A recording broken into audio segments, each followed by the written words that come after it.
Okay, free response questions. Questions on a take-home quiz. First question says v prime of 16. They want me to estimate it. They wanted me to estimate the slope of the v curve, given I have no v curve at all. So I look at it and go, well, the slope, the best I can do is the slope. I know I got a point before it. The point before it would be 12,200. The point after it would be 20,240. So if those are 2 points, what's the slope at 16? The only way I can average that is by take the slope of those 2 points. So that would be 240 minus 200 over 20 minus 12, which would be 40 over 8, which is 5. Did I do that right?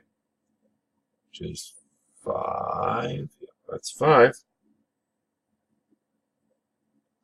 And that would be meters per minute.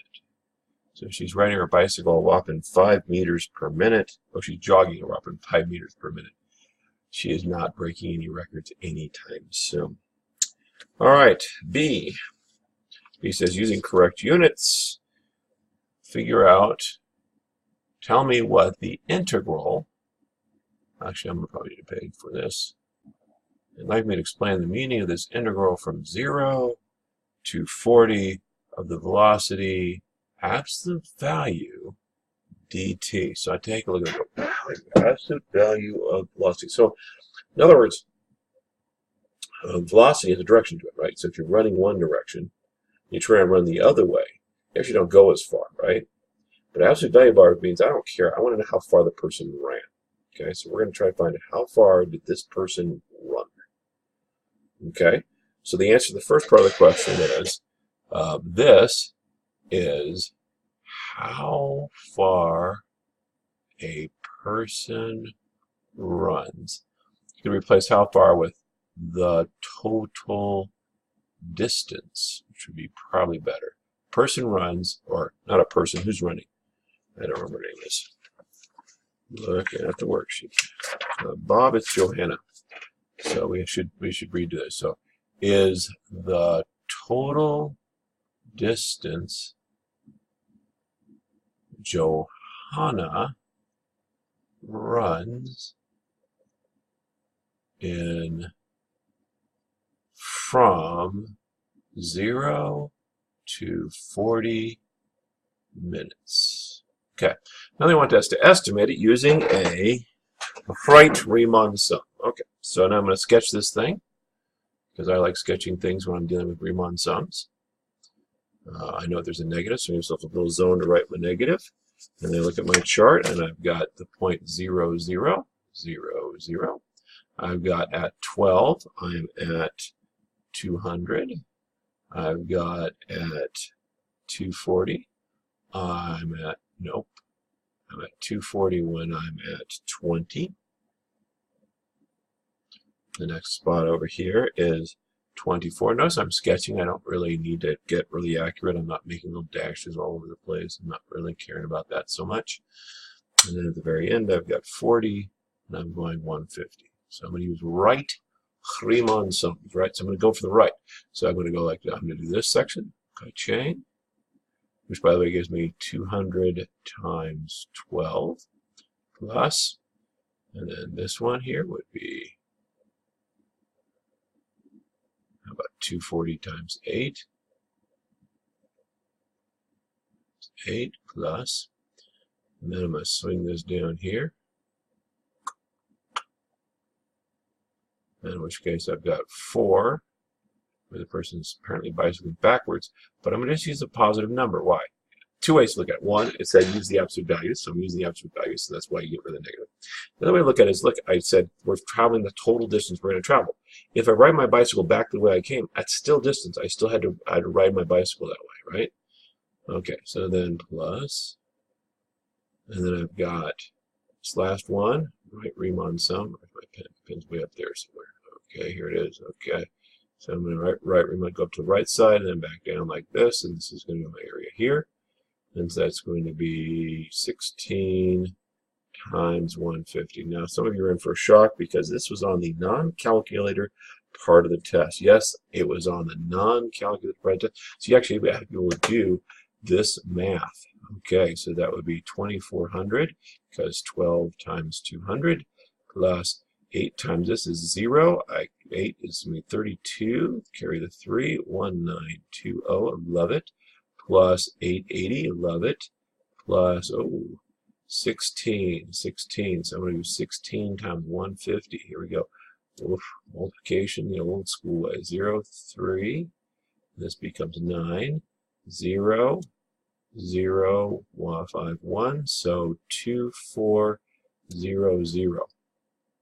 As I add him up, I get 34320 plus 4320. Yeah, 4320 plus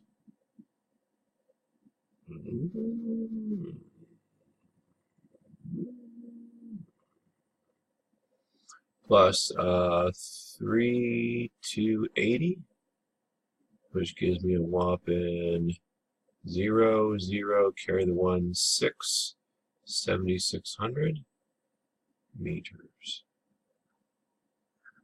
All right.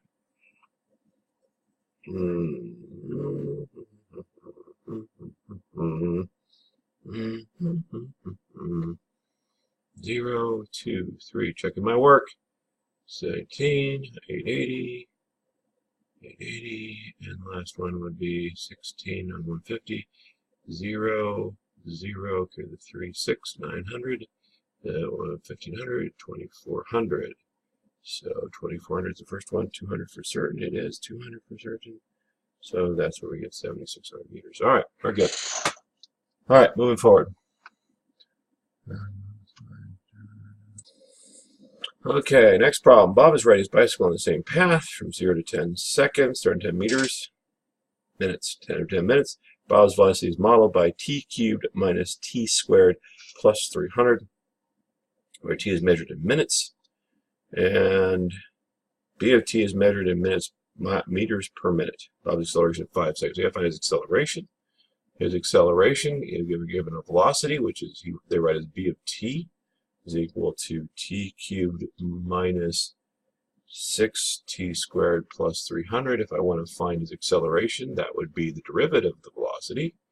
So that's t to the 4th over 4 minus 6t to the 3rd over 3 plus 300t plus c. Don't forget your plus c. Oh, no, not plus c, because we are taking the derivative. I did the integral. Don't do this. Don't do this. Okay, so I throw the power out front. There we go. I was powered by 1. Hope you guys were paying attention to that last bit. Okay, so that's good. So that's my derivative. If that's my derivative, I'm going to plug in 5. So b prime of 5, which would be my acceleration, is in fact 3 times 5 squared minus 12 times 5. That would be 75 minus 60, or 15 units would be meters per minute squared. Or you can write per minute. Like that. Okay, so far so good.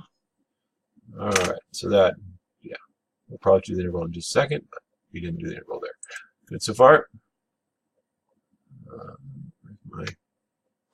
I can't find my mouse. Where the heck is